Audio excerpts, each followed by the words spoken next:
Hello everyone, I am Yashi Pandey, your mentor for English, and I welcome you to a session which is all about hope, faith, and unquestionable faith in God. A story about a farmer, Lencho, who had so much faith in God that he didn't even recognize the good deeds that was done by others for him. A very good evening once again children. I know आप लोगों ने कल की class बहुत ज्यादा miss की क्योंकि कल शाम को 7 बजे मेरा क्लास नहीं हो पाया और उसका एक रीजन था मेरी health issue and I am extremely sorry for that.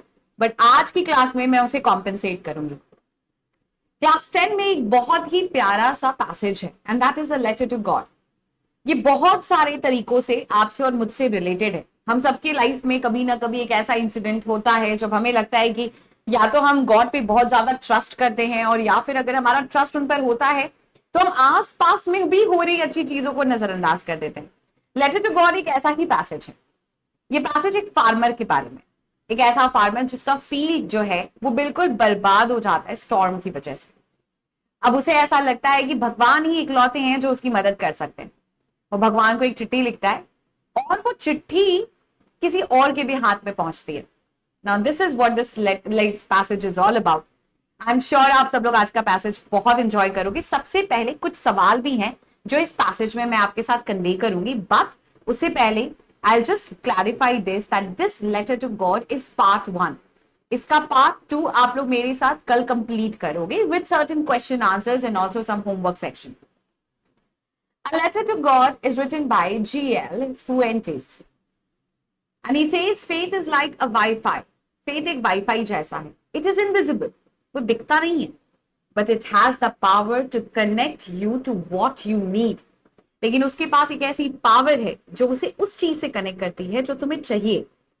And this is what the letter to God is all about. Faith. I'll start the passage with the first paragraph. पहले तो लेकिन आप सब लोगों को एक छोटा सा काम करना है भाई। जब क्लास में आ जाया करो ना तो सबसे पहला काम है क्लास में जल्दी से सेशन को लाइक एंड शेयर कर दो। जितनी जल्दी आप सेशन को लाइक एंड शेयर कर दोगे उतना जल्दी हमारा क्लास स्टार्ट हो जाएगा और हमें कम से कम इतना तो पता चलेगा ना कि मेरे बच्चे एक्टिव हैं सेशन में, है ना। So do like and share the session as quick as possible and then let us start with the analysis.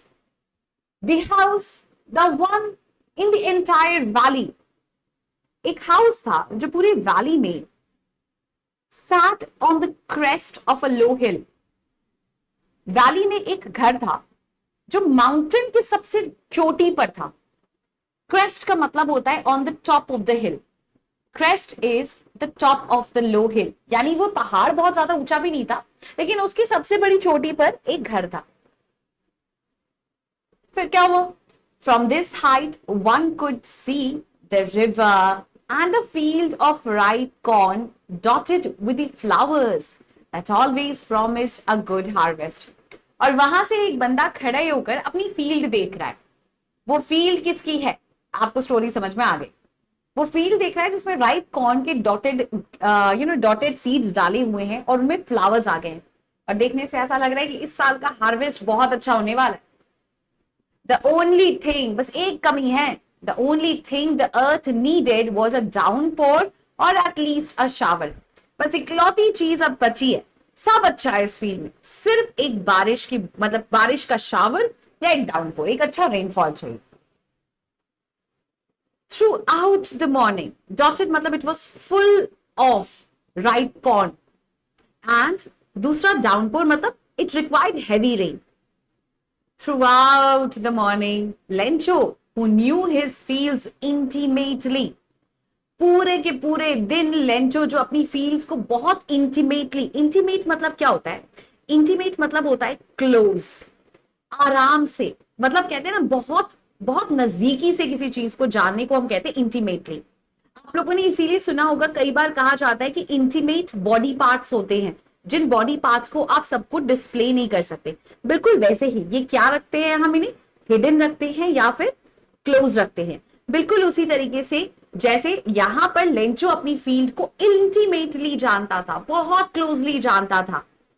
And he had done nothing else but see the sky towards the northeast. और वो पूरी सुबह पूरी सुबह से बैठे north east का sky देख रहे हैं कि कहीं से बारिश की एक बूंद आ जाए, एक छोटा सा डाउनपोर हो जाए और इस साल का हार्वेस्ट ब्यूटीफुल होगा। अब तक इस पैसेज में सब कुछ बहुत होपफुल है, बहुत ऑप्टिमिस्टिक। एक फार्मर है जिसके सामने उसकी फील्ड है जहां पे कॉर्न होने वाला है और उसे लग रहा है इस साल का हार्वेस्ट बहुत अच्छा होगा। बस एक कमी थी और वो कमी है कि वहां पर अभी तक बारिश नहीं हुई थी, तो वो फार्मर बारिश का इंतजार कर रहा है। Simple. Next passage. Now we are really going to get some water woman. अब लेंचो बहुत ही एक्साइटेडली अपनी वाइफ से कहता है कि बहुत जल्द बारिश होने वाली है। The woman who was preparing supper, what is supper? Do you know? Supper is the last meal of the day. It is the last meal of the day. एक चीज याद रखिएगा, डिनर और सपर में बहुत अंतर होता है।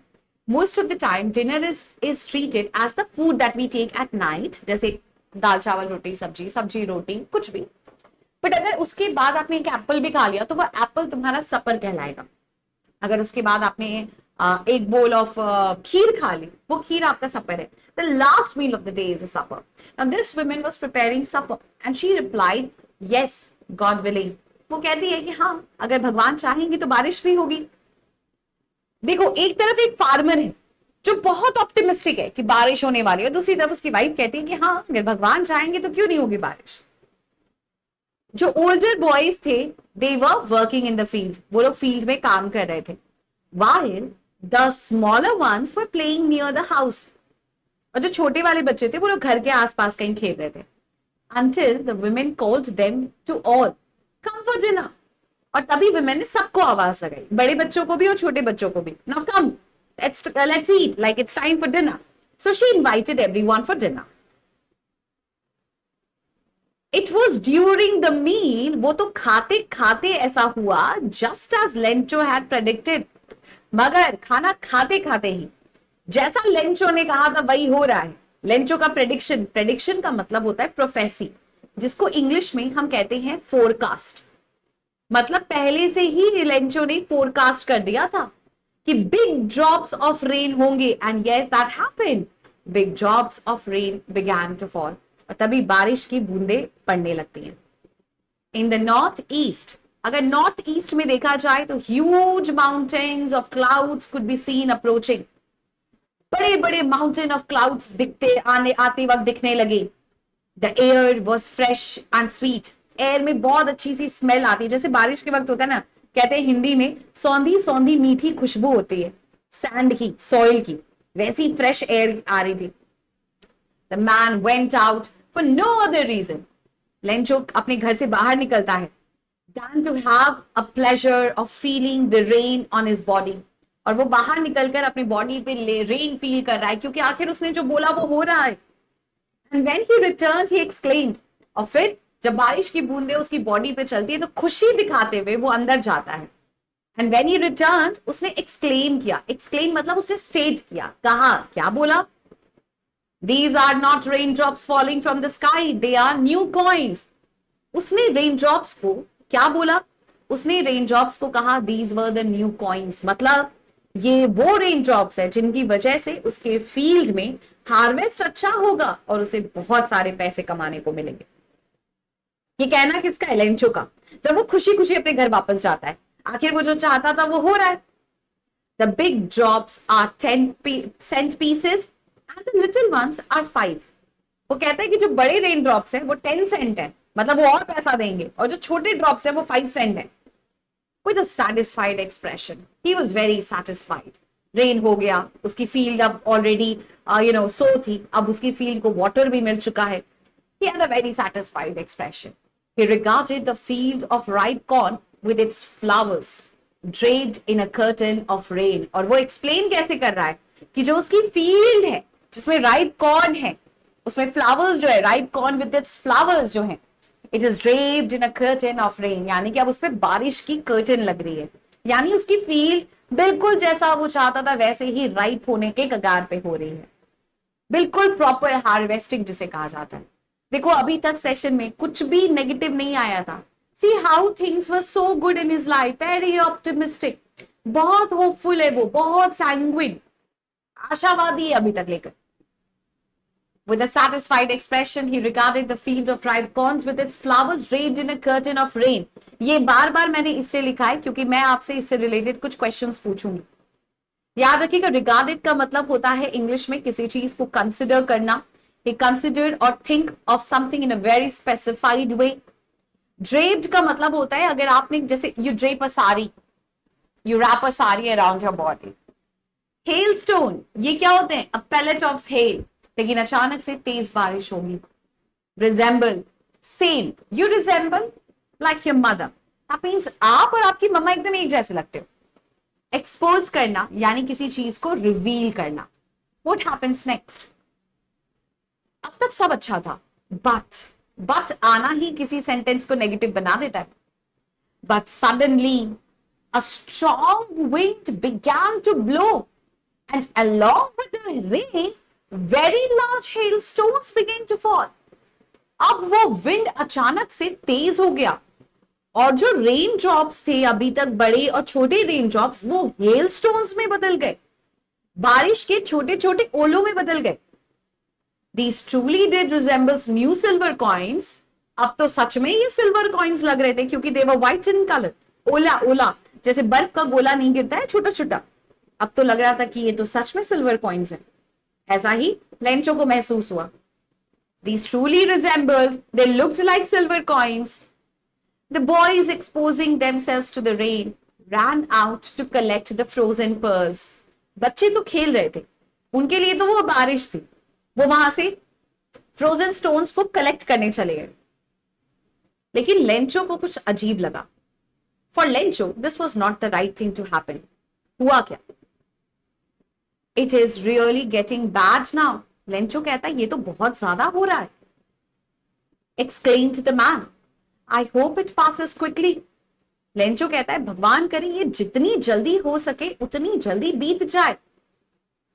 It did not pass quickly, लेकिन वो नहीं पास होता। It did not pass quickly. वो चाहता तो था कि ये बहुत जल्दी बीत जाए, ये समय, ये बुरा वक्त, ये हेल स्टॉर्म, लेकिन वो खत्म नहीं होता। For an hour, लगभग एक घंटे तक the hail rained on the house, the garden, the hillside, the cornfield, on the whole valley. लेकिन वो बर्फ के गोले गिरते रहे 1 घंटे से भी ज्यादा। अब यहां पर ये जो पैसेज है ये हो गया है to be continued. This is to be continued. इसको कॉन्टिन्यूम क्यों कर रहे हैं? Because I don't want each of us to just randomly move on to the next story. अब हमने आपको अभी तक 2 पैसेजेस पढ़ाए, तो ये 2 पैसेजेस पे कुछ क्वेश्चंस भी बने होंगे ना। अब आप लोग ये चेक करिए कि अगर आपको पैसेज की स्टोरी समझ में आई है तो क्या इन पैसेज की स्टोरी से आप अपने क्वेश्चन आंसर्स कर पा रहे हो कि नहीं, जो हमारा मेन एजेंडा है। पैसेज तो क्लियर हो गया, काफी इजी वर्ड्स में लिखा हुआ पैसेज है। Now let us see some interesting question answers regarding that. Write the name of the lesson from which the passage has been taken. Write the author's name also. तो आप सबको पता है कि पैसेज का नाम है A Letter to God and it is written by G.L. Fuentes. Is that okay? Where was the house situated? On the top of a low hill. एक low hill के ऊपर वो घर था। The house was situated on the top of a hill. माना वो हिल बहुत ज्यादा ऊंचा नहीं था, but there was a hill. What could one see from it this height? अगर आप हिल के ऊपर खड़े रहते तो आपको क्या दिखता? लेंचो क्या देख रहा था? पूरी सुबह से लेकर शाम तक अपनी फील्ड देख रहा था, याद है ना? From this height one could see the river and the field of right corn dotted with the flowers that promised a good harvest. ऊपर से क्या दिख रहा था? दिख रहा था कि एक फील्ड है जिसपे राइट कॉर्न डॉटेड फ्लावर्स हैं, और इससे क्या समझ में आ रहा था कि हार्वेस्ट इस साल बहुत अच्छा होने वाला है। What was needed by the earth only? अर्थ को क्या चाहिए था? वो कौन सी ऐसी चीज थी जो मिसिंग थी? The only thing the earth needed was a downpour or at least a shower. अर्थ को सिर्फ और सिर्फ एक डाउनपोर चाहिए था, या सिर्फ बारिश, एक शावर भी हो जाता तो लेंचो के लिए फील्ड को देखना और उसको सो करते हुए समझना वो बहुत इजी हो जाता। उसे लगता कि उसका हार्वेस्ट जो है वो सक्सेसफुल हो गया। पैसेज में वो कौन है who knew his fields intimately? अपनी फील्ड्स को क्लोजली कौन समझता था? कौन अपने फील्ड्स की निटिग्रिटीज जानता था? Lencho. Lencho knew his fields intimately, यानी closely. Find out the words from the passage which have the same meaning. Heavy rain को और क्या बोला जाता है? Downpour. Pour. The whole class is enjoying the passage. The entire class. The overall class. All of the students are enjoying. तो whole का जो synonym है वो entire हो जाएगा। passage में भी entire word आया है। तो passage से कौन सा word ऐसा है जिसका same meaning है? तो आंसर होगा downpour and entire. Easy है ना, relatable passage है। When did the raindrops begin to fall? बारिश कब हुई? स्टार्ट कब हुआ बारिश? जब वो लोग मील खा रहे थे, याद है? The mother called her sons, come let's have dinner or supper together, है ना? It was during the meal, खाते वक्त, that as Lenchu had predicted, big drops of rain began to fall. बारिश के वक्त ऐसा, खाते वक्त ऐसा हुआ था क्योंकि लेंचो ने प्रेडिक्ट किया था कि आज हो सकता है, oh woman, it's going to rain today, and that happened. Suddenly it started raining. What could be seen approaching in the northeast? What could be seen approaching in the northeast? Huge mountains of clouds could be seen approaching. North east में वो देख रहा था ना कि अगर यहां से बारिश आ जाए तो नॉर्थ ईस्ट से क्या आ रहा था? बारिश। सो नॉर्थ ईस्ट में दिखा, माउंटेन्स ऑफ क्लाउड्स देख रहे थे जो अप्रोच कर रहे थे फील्ड की तरफ। तभी तो लेंचो प्रेडिक्ट कर पाया ना कि अब बारिश होने वाली है। जब बारिश होने लगी, why did the man go out? Lencho बाहर क्यों गया? इंग्लिश में क्या लिखोगे? The man went out to have the pleasure of feeling the rain on his body. He went out ताकि वो रेन को अपने ऊपर गिरता हुआ देख सके, फील कर सके रेन ड्रॉपलेट्स को। और ये क्या सिग्निफाई करता है? ये सिग्निफाई करता है कि बारिश जो है वो होने वाली थी, है ना? और उसे पता था कि इससे उसकी फील्ड को ज्यादा बेनिफिट होगा, और उसकी फील्ड को बेनिफिट होगा तो उसकी फैमिली को बेनिफिट होगा। इसलिए लेंचो उसको लेकर बहुत ज्यादा ऑप्टिमिस्टिक था। From what have the raindrops been compared to? Coins.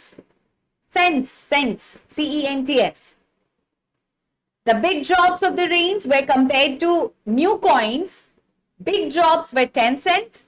And small, drops were just 5 cents. याद आया? जो बड़ी drop थे, they were compared to 10 cents. और जो छोटे वाले ड्रॉप्स थे उनको किससे कंपेयर किया गया कि ये 5 सेंट्स जैसे हैं। लेकिन फिर अचानक से हेल स्टोन्स आने लगे which look like silver coins. Now you will have to explain. A satisfied expression draped in a curtain of rain. इस सेंटेंस का क्या मीनिंग है? मैंने आपसे याद है बोला था ना वो पैसेज में मैं बार बार रिपीट क्यों कर रही हूं? आपको मुझे एक सैटिस्फाइड एक्सप्रेशन की तरह से ये बताना है कि draped in a curtain of rain, इसका मीनिंग क्या है? और अगर आपको नहीं समझ में आ रहा तो आप इस आंसर को स्किप कर दीजिएगा, लेकिन जिन्हें आ रहा है वो आंसर होमवर्क सेक्शन में कमेंट सेक्शन में देंगे and I will wait for it. कल हम इस पूरे पैसेज को कंप्लीट करेंगे। Did you get that? कल हम लोग इस पूरे पैसेज को कंप्लीट करेंगे, ठीक है? So this is your homework for today and you will have to tell me what does the phrase draped in a curtain of rain means. बाकी मैं आपको हेल्प कर दूंगी, don't worry. That's all for today. You have finished a beautiful analysis, children. It is all about hope. अभी तक देखो passage में दो चीजें हुई हैं। एक, लेंचो का भगवान में बहुत भरोसा है और वो ऑप्टिमिस्टिक बनता है, बहुत इनोसेंट भी है, क्योंकि दोबारा क्या होता है उसके साथ वो नहीं होता जो वो सोच रहा था। अब स्टोरी यहां से होगी टू बी कंटिन्यूड। इसके बाद क्या होता है? क्या लेंचो की फील्ड बर्बाद हो जाती है? क्या कोई उसकी हेल्प करेगा? कर भीगा तो क्या लेंचो को समझ में आएगा? This is all about being grateful or ungrateful. Let's see what Lencho does. So this will be continued the next day. Till then, children, keep imbibing. If you have enjoyed the session, do like, share, subscribe with your friends, and ask them to watch the session as quick as possible. Stay blessed. Take care of yourself. I am Yashi Pandey, your mentor for English, signing off. Keep imbibing. We believe in you.